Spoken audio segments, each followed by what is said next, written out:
Hi, everyone. Welcome to the moon forecast for the full moon in Scorpio here in April. I'm Kendall Shawhan, the Bohemian Tarot Girl, and this is my best friend and co host, Amy. Amy, give yourself a shout out. Hi, I'm Amy Aminette, and I am an intuitive energy coach. I also have been leading moon circles for several years now, and we just love getting together and talking about kind of the upcoming moon energy and how you can better vibe with it, flow with it, and utilize that energy to help transform your life. So I'm really excited to talk about this moon. This is a big one. Yeah, this is a real big, Yeah. real lot going on. I mean, we've had a lot of intense energy over the last several moons and over the last year. And so it's like it's a different energy that we're coming into. But this one, I have to say, is probably the most intense moon that we've had. Yes, So you it is a finding super moon. yeah. And when you can, even with an intense energy, there's a purpose to it. And Mhm. so if you can learn how to work with it instead of fight against it, I found that the moons tend to go a lot smoother I overall. agree. So we're going to Yeah. talk about that so you can see how to best utilize this upcoming energy. Yes, and I like that. I mean, I've heard a lot of almost negative talk about this moon. And though there is some kind of, potentially, I guess, like scarier energy because you have that Scorpio energy, Mhm. there's really, it's not, you never should be scared of it. You should be embracing it and learning how to work with that energy. Mhm. you know, and just making sure that everything comes together versus you dividing and kind of going into the wrong paths. Yes. Yeah. So the full moons always happen when the sun is in one position in the sky, which is in Taurus, when we just entered Taurus the 19th, which has been some lovely grounding energy as opposed to all the fiery energy that we had. Taurus is an earth energy. And I always kind of think of it as being kind of like the Empress card in the tarot. It's like that very motherly energy. It's about creation and building and having a solid foundation and kind of looking over your empire that you've built for yourself and creating more and what's going to be more beneficial to you. Um, Taurus is ruled by Venus, and so it's kind of like has a very loving energy to it, and it also is very physically oriented with like your finances and your home and all those grounding aspects.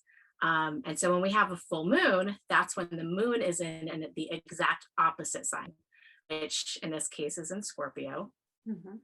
And Scorpio energy is it can be a pretty intense energy for those who aren't familiar with that.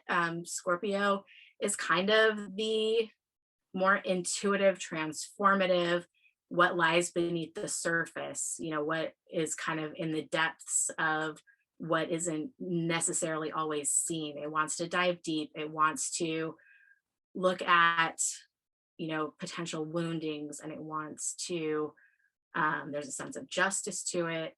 Um, both signs are very strong. There's a huge level of strength to both signs.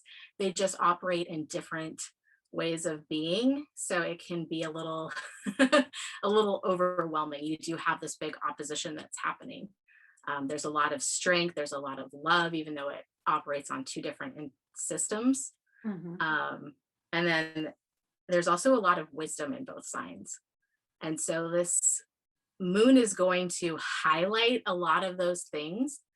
Um, but it also is going to have these opposing forces as to what's light and what's dark and what's you know created from beauty and what's created from transformation and destruction. And I tend to always associate Scorpio with um, the dark goddess archetype, which if you're not familiar with is sometimes represented by like Pele or Lilith or Inanna, or it's kind of that destructive force that comes in, but for your own good.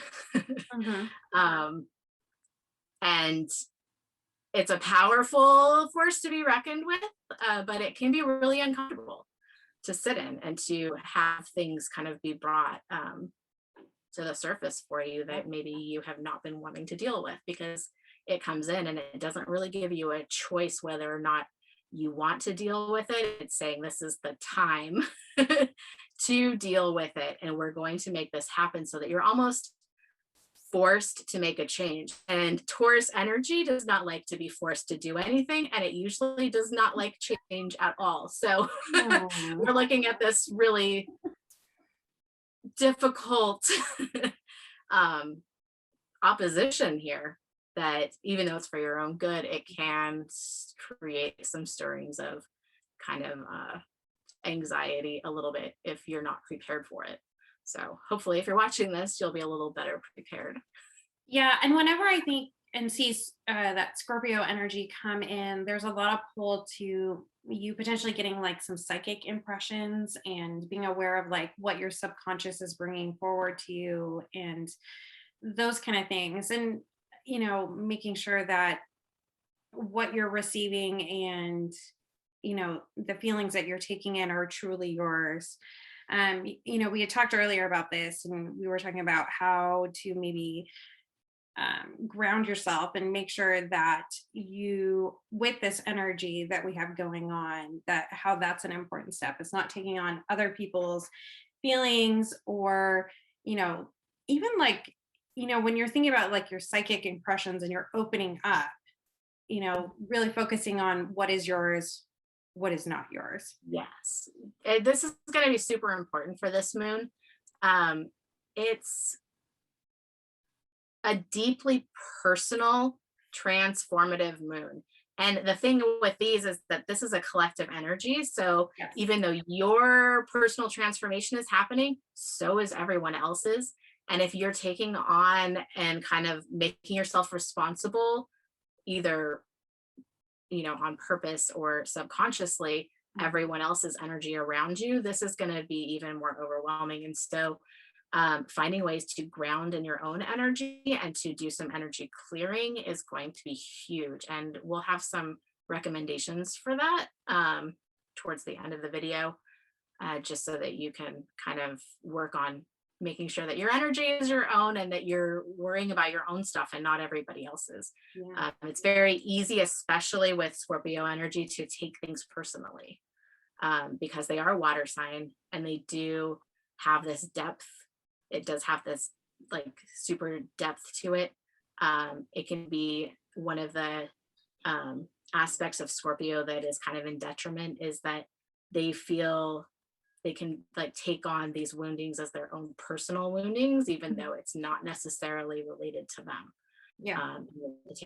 Personally. So just be aware of what feels like someone may be out to get you, but they're really not. They're just dealing with their own stuff. So it's like the 4 agreements. One of them is, don't take anything personally. This would be a good time to not take anything personally.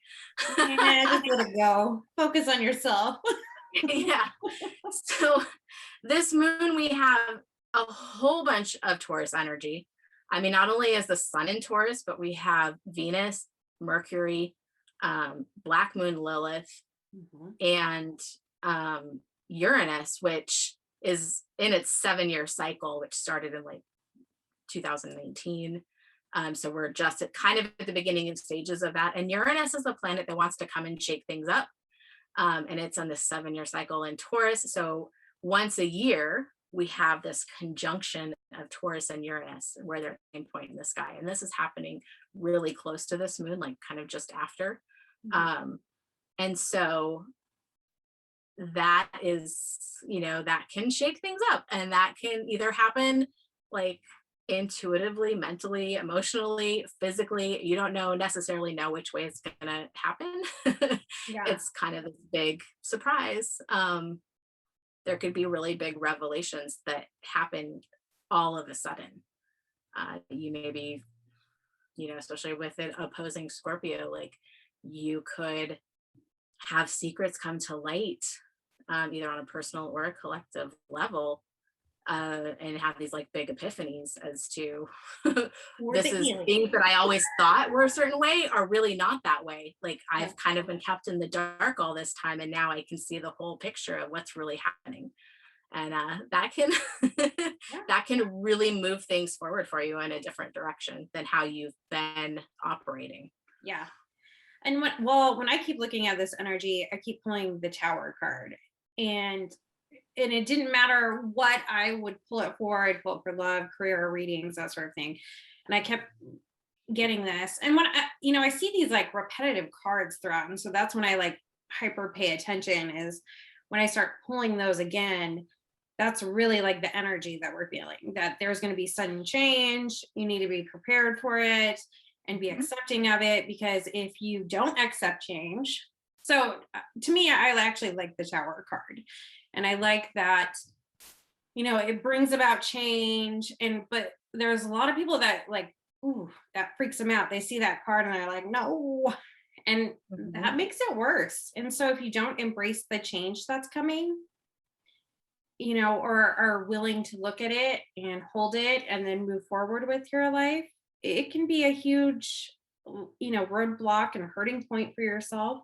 So just be aware that, you know, potentially that's the collective energy, is that quick change. And so we all need to be aware and be willing to work with that energy instead of like stopping and trying to backpedal a different way than what we're supposed to be doing. So, Yeah, there's no sense to fight whatever's happening. The universe always wants to move itself in a certain direction. And I generally believe that it's for your best good. And if you can embrace that whatever's happening, no matter how uncomfortable it is actually happening for your best good, like things tend to move forward in a much easier way than if you spend all this time fighting to keep things the same when it's not meant to be the same anymore. for sure. Um, and not only like we have this opposition going on, but then we also have all of the moon, the sun, all the planets that are in Taurus are now squaring uh Saturn in Aquarius, kind of one right after the other, like in a line within the space of like a week. And a squaring aspect is kind of a tense energy aspect between everything that's happening. And Saturn is ruled by Capricorn, and it likes its systems and its routines, and it's kind of the lord of time and karma. And so when it comes in to square these, it's kind of creating this kind of trying to keep things at a standstill for a moment. And so when I was looking at the energy, what I was coming up with this is that this whole process is like the metamorphosis between a caterpillar and a butterfly. And you have Taurus, and it's kind of like the caterpillar that is turning into a butterfly. It's like gaining its resources and it's finding its solid ground, and it's knows it's getting ready for this change. And then you have Scorpio moon that's coming in, that's really highlighting the process of the transformation itself. Like that's the process that's taking you from caterpillar to butterfly. It's going to make you into something more than you could possibly comprehend at this point, because you're still stuck in this caterpillar mode, right? Mhm. Um, Yeah. and then you have, and that's all supported, especially with Uranus and Taurus. Like it's the long term process of transforming and changing things for you. And then you have this square that's happening with Saturn, and Saturn is coming in, and it's like creating this still point and this pause at this time in this universe to let you sit in the midst of this transformation. And it's saying, okay, this is the cocoon that you're sitting in right now. Like we're just going to sit here and we're going to allow the process to happen. We're not going to fight it. We can't keep it from happening. We're just going to be held in this place. And it's almost a very, even though a squaring energy is not very comfortable, this is almost like a very protective, fatherly type energy. Oh, Because, okay. yeah, Capricorn, I tend to think is like in its high, it can really be kind of that masculine fatherly representation energy of like being protective and supportive, kind of rigid, kind of hard to deal with sometimes, Mhm. but it does have that really grounding element to it. um just to kind of like be like, now is not the time to make big changes, but be aware of the change that's happening, especially within yourself. So it's big moon. And this is also, we forgot to mention, this is a super moon. Yeah, it is. So kind of the last moon, some people were saying it was a super moon, but it was almost a super moon. But a Yeah. super moon is when the moon is really close to the earth, and it can have more of an energetic um, magnetism to it, especially if you are very aware of Earth's energies. And it's the first of kind of 4 supermoons that's coming up, Mhm. and our next full moon is going to be a lunar eclipse. Yep. So that's going to have some big impact on some things, and we'll talk about that next full moon video. But Mhm. yeah, this And that'll is be on May big intense 26th. energy. Mhm.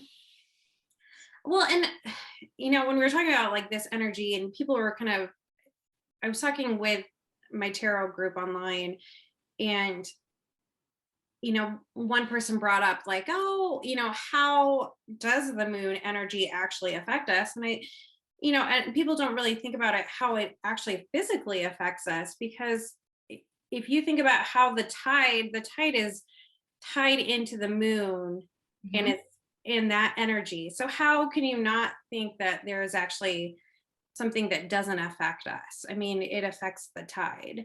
And so Oh that's a yeah. very tangible thing to think about when you're thinking about the energy that's affecting us outside of Earth, our little world. So, Yep. I mean, we're mostly water. yeah, You can't help but be affected to the gravitational pull and the energy that it's bringing in. And so exactly. tied And into now we have a astrology, supermoon. well, yeah. They use the power of the tides to help move that giant vessel that got stuck in the canal. That's So, true. Yeah. uh, and I think everything has an energy to it. And if you can recognize the energy that it's bringing and kind of creating, like, it's much more easy to navigate some of these things that a lot of people just think are moods or mood yeah. swings, freak occurrences. But it's there's a lot to be said for looking at what energies are being projected.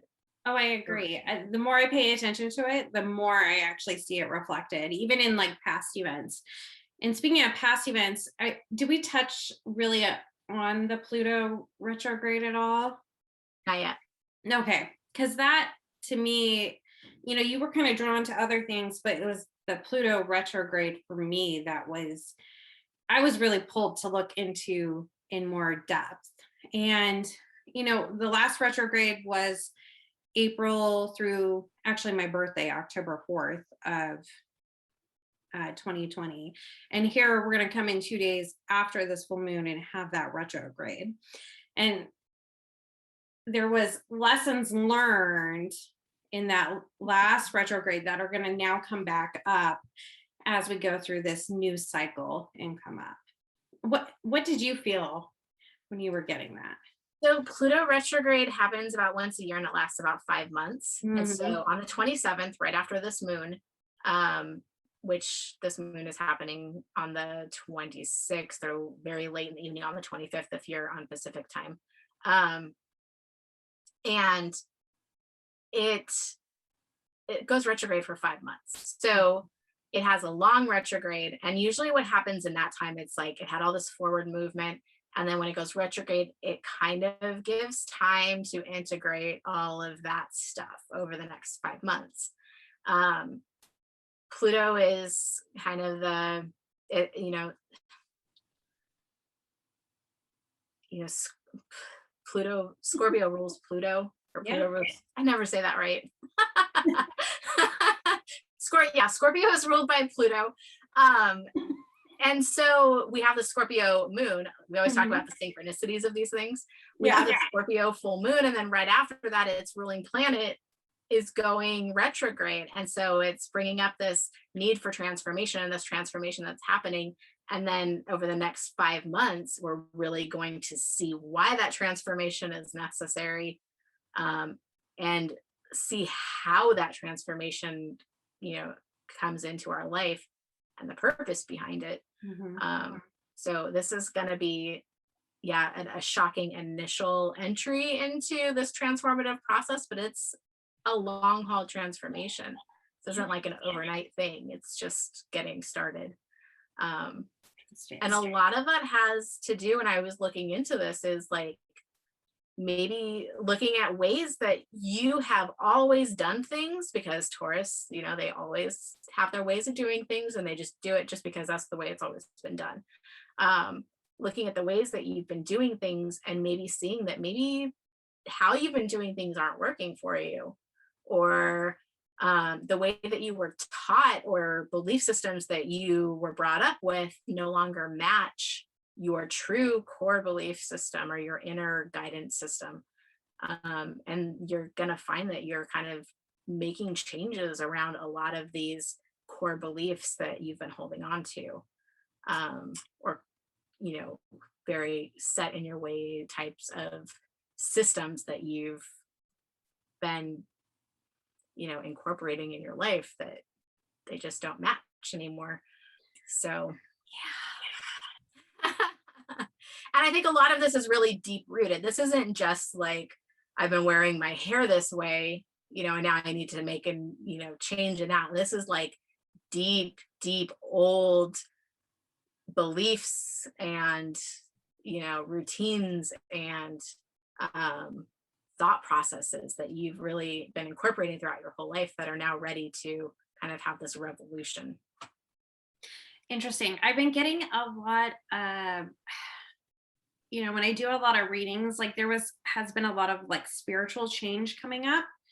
In the collective energy. And that just kind of like that triggered something in me as we were talking, that, you know, oh, thinking about like large, you know, Uh-huh. spiritual or religious structures that people have a tendency to gravitate towards and to use as a guidance system, and knowing that there's potential for change coming about with those. Yeah. Um, It's and I wish we could like predict the way in which it's going to affect us. I mean, you can definitely look at your personal chart and see which house, the Taurus and Scorpio and Pluto fall in, and it might give you some ideas. But it's mhm, the one thing that I kept picking up on this moon is that it's going to potentially surprise you, mhm. and a big surprise in a very significant and fast way. And so trying to anticipate it, you might just be giving yourself all kinds of anxiety that isn't warranted. For So, sure. No anxiety. And know that, spiritually, you're connected to the universe, and that you don't have to worry about, who's telling you right or wrong at this moment, that and you're guided by your own wisdom from within. That is probably like the biggest, like if you ever have some sort of life-changing event, just know all the guidance is within yourself, and to look to yourself for that guidance, and you'll hear it.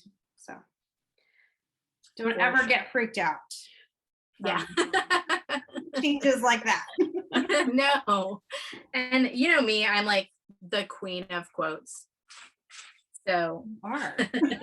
yeah. So I found a quote that really resonated with me. And I'd heard it before, but it like suddenly popped into my mind again when I was going through all my preparations for this.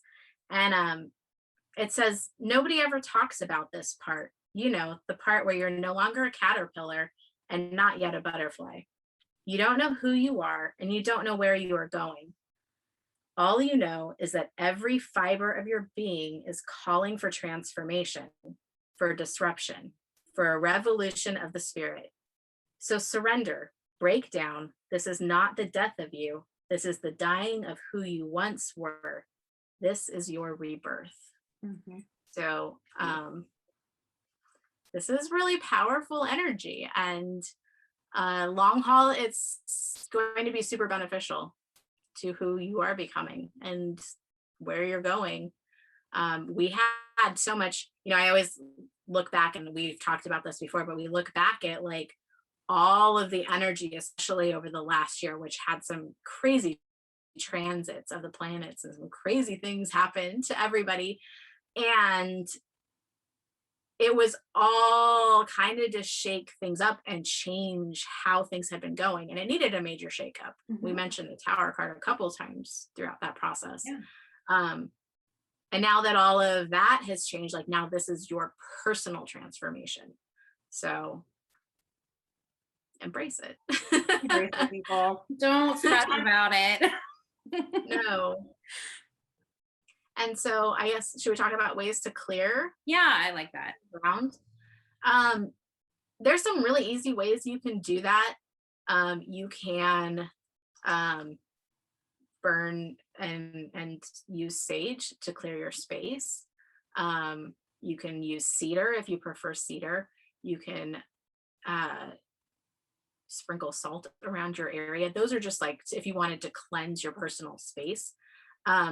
You can do this for yourself too. Salt has very grounding, clearing energy. It will remove a lot of negativity.